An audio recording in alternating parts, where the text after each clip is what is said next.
Yeah, let's begin with a big breaking update. What we're getting to know that Israel has launched an attack on Iran. And this is coming in from the Israeli defense minister confirming the attack, saying that preemptive strikes that have been launched against Iran.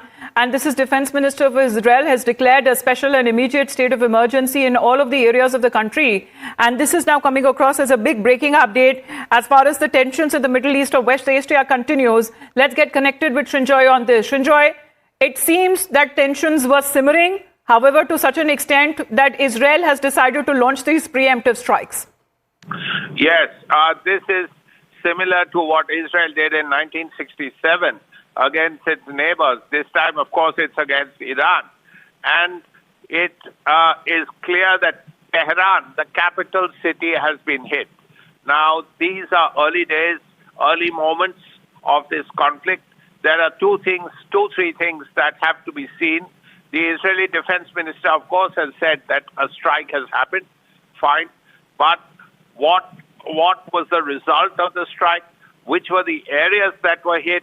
How was the strikes done through aircraft refueled in the air or missiles? We have to see.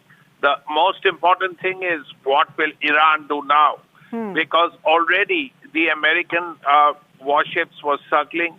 They were all in the area. The first thing we have to see is what the Americans will do. They have their aircraft carriers there. They have their guided missile destroyers there. They have their littoral ships there. What will the Americans do? And before that, how is the Iranians going to handle this? Are they going to hit back? If they are going to hit back, where will Iran, of course, but anything else they will look at remains to be seen. These are very early stages, but the most important point, of course, is that there's been an Israeli strike, and the Israeli capital. Absolutely. The pictures that are now coming in of these explosions that have been reported, is it from Tehran? It is yet to be confirmed. But Srinjoy, because Israel's military said that it was actually trying to carry out strikes against Hezbollah infrastructure in South Lebanon. Because Israel and Iran-backed Hezbollah agreed for a ceasefire, but Israel has continued with regular strikes, saying that it is enforcing ceasefire provisions against the group from rearming. Well, first of all, if the strike is not on Iran proper, but on Iran supporters, including the Hezbollah, it's a completely different story. Then it's far less grave or have fewer repercussions. If it is on Iran proper, then it is something else altogether. But if it's on the Hezbollah, well, it's almost like a local problem.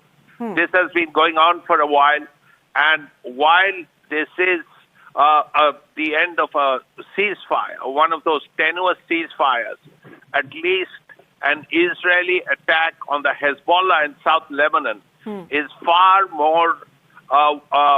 less worrying than an attack on Iran and Tehran particularly. And will it now, escalate the fears of a wider conflict, Srinjoy? Hezbollah, maybe not. Of course, the Hezbollah is a strong organization. It will hit back to some extent.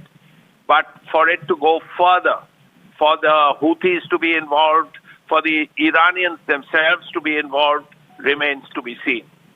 Right, because Srinjoy, because this is a big development that is now coming across, and was it in the offing?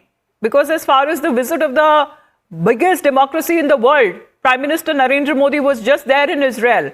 The Geneva talks were supposed to happen. And this is all happening despite as far as talks and dialogues and negotiations that have been taking place. Will that now be stalled or be affected? Because Donald Trump earlier had said that he is not very happy in the way that the negotiation seems to be proceeding. That's the nuclear issue. That's the nuclear issue that America and Iran are working out in Geneva. So that's a different issue altogether.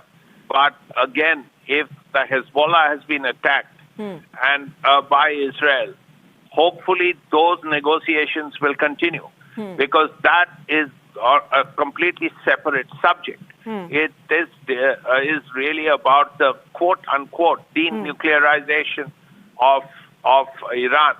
Now, America doesn't want Iran to have a civilian nuclear facility, which is why these talks are going on.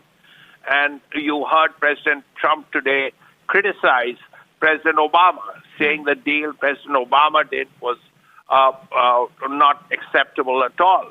Now we have to see what the immediate repercussions are. First, what will the Hezbollah do? Two, equally importantly, if there will be further strikes. Three, how will Iran react, particularly vis-a-vis this conversation it's having with the United States in Geneva? So all these things remain to be seen. And